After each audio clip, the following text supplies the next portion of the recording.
Tonight on I Like to Watch, everyone's gearing up for the top 4. Scarlett Johansson and Henny, I Shrunk the Queens, the movie. Hey everybody, it is Tedley here and we are officially down to the top 5 going into tonight's episode. Everybody was anticipating the ultimate top 4 showdown.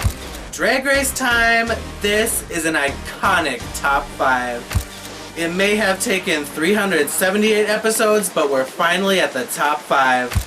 The Last Supper by Leonardo da Vinci. Oh my god, we're gonna know the top 4 tonight. Let's just have a top 5, go to the finale. I can't imagine who will be going home.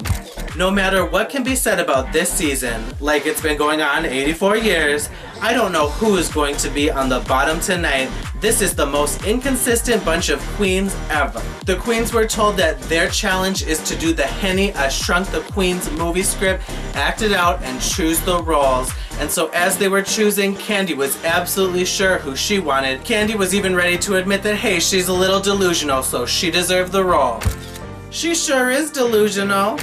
Kandy Muse, we love a self-aware queen, LOL. Well, that is just so interesting. I'm gonna go get another cocktail. As they were getting prepared to act, Scarlett Johansson appeared in the workroom screen. Now, she is a huge Hollywood star, so you'd think that the fans would be like, whoa, how did she even get in the budget? But that was not how it turned out, because she has a bit of a reputation of being an appropriating, problematic realness queen. Scarlett Johansson about to come on this screen and tell queens how hard life is being an Asian woman. Wow, Scarlett Johansson, the timely and much needed Asian representation that's necessary right now. I don't know how to feel about Scarlett making an appearance when she has compared playing Asian characters and trans characters to playing a tree. Not a good idea. Rosé was trying on some wigs for her look, which happened to remind Kandy of Joey J. We were even privileged to a flashback of Joey's face. Not this edit if Joey was dead. Shut up about Joey, please. If you can't admit that Kandy Muse is single-handedly producing this entire season, then I don't know what to tell you. If you don't have star quality, baby, get the out of here. On the set, when it got to the actual acting challenge itself, Olivia became a complete diva, being like, should I look over here? Olivia is a diva, we been knew. This edit is turning on Olivia so hard. Olivia for the next host of Can I ask you a question? And everybody online was thinking that the top 5 in this acting challenge was totally giving us all Spice Girls realness. Don't y'all mean Henny, I Shrunk the Spice Girls? Spice World, 1997. Gonna tell my kids that these are the Spice Girls. So after the challenge itself was over and the queens got back to the workroom, Simone had an emotional breakdown. Simone is getting an awful lot of screen time. This usually means something bad. Simone, I need you to pull a Lawrence Chaney, please. I'm scared for Simone this week. She can't go. I did not sign up for this. After that though, it did get down to the runway, and so I'm gonna discuss all 5 queens' looks from tonight's episode. First up was Simone, who was giving us a Paramore goth-inspired look. She was saying that she was giving a shout out to like the awkward, nerdy goth kids. Hey, that's me. Simone was basically saying, look, these are the people that got me through high school and this is my shout out to them. And so I honestly thought this was a beautiful look. Like the zipper looked fabulous. It looks like, you know, they got the good clothes from Hot Topic, okay? And she was living in the outfit. She was looking fierce. She was killing it. This was a wonderful look for Simone. Olivia comes out and this outfit, it's decent and all, but like this is not the end of RuPaul's Drag Race good. The breast area wasn't working for me on the titties, and like Carson said, the challenge wasn't for the dress to have fucking pockets. It was pockets was the theme visually that we need to see.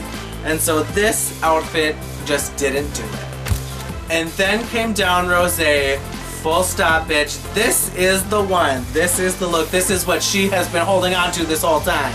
So after all them ruffly feathers that we've been going through with Rosé, finally, we get this high fashion moment. Like they were saying, it's 60s mod. It is just glamorous. It looked fucking good. I couldn't have asked for anything more. Rosé just is on the up and up at the end of this series. Then came down Kandy Muse, and admittedly, yeah, this is another one of her outfits that is not working for me.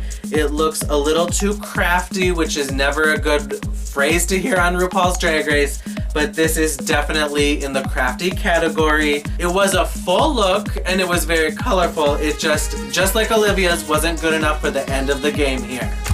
Gottmik comes out, and even in the damn trench coat, she looks sleek and fierce and fabulous.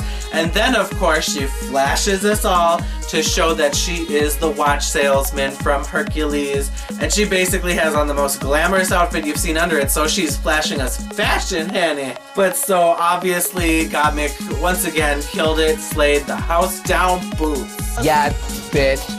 Work. So they got down to playing the actual movie itself that they produced, and that is exactly what they did. They produced a full feature movie.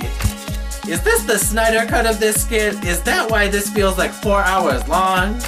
This acting challenge is so long, but I'm enjoying every minute of it. This is a full feature-length film. Then RuPaul once again asked the dreaded question, who should go home tonight and why? This one was even more intense than the last, but it just got really strange when Olivia had a moment where she wasn't even willing to name somebody. Olivia, please. She's acting like she hasn't had to say a name before. Olivia's going to ask if there's something on her face before she answers that question. Olivia having an I'd like to keep it on moment. And when all was said and done, despite what they said about who on the runway, it turned out that it was Olivia and Kandy Muse in the bottom. I think people had an idea of how this lip sync was gonna go, and I personally believe that everybody's thoughts were correct that Kandy was gonna stay, which she did, and it wasn't just a fluke, she killed the lip sync. Kandy just committed a massacre. Yeah, we know who won that lip sync. Kandy!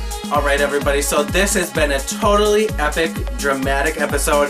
Who knows what's gonna happen next week? It looks like they might even pull a top 3 moment because this season obviously isn't gonna have an in-person, in-stage finale. So we will see what happens next week, and I will see you next week, of course, as usual, here for RuPaul's Drag Race. Mwah.